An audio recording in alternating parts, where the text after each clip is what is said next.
Kadalasan na problema natin is we don't have perfect smiling teeth. What I mean, wala tayong confident. Baka naman kasi hindi natin naaalagaan ng ayos ang ating mga ipin. Alam mo ba na dapat isa din ito sa binibigyan natin ng halaga? Bakit? Sobrang nakakaperwisyo kasi ito pag nagkabakterya na.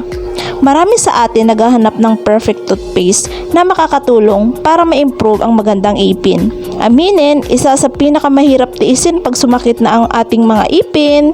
Kaya naman, meron ng bago, ang ating We2C Whitening Toothpaste. Alam mo rin ba na kakaiba siya sa ibang toothpaste? Bakit? Meron itong 5 super probiotics compared to normal toothpaste in the market.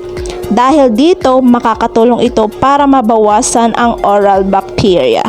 Since we have 2 different flavor, jasmine for whitening and mint for refreshing, so pwede mo na itong gamitin for your day and night. So si jasmine is for the night and si mint is for the morning. Ang maganda pa dito kasi mas pinalaki from 100 grams to 120 grams. But wait, same pa din ang price niya. Kaya naman, check out na!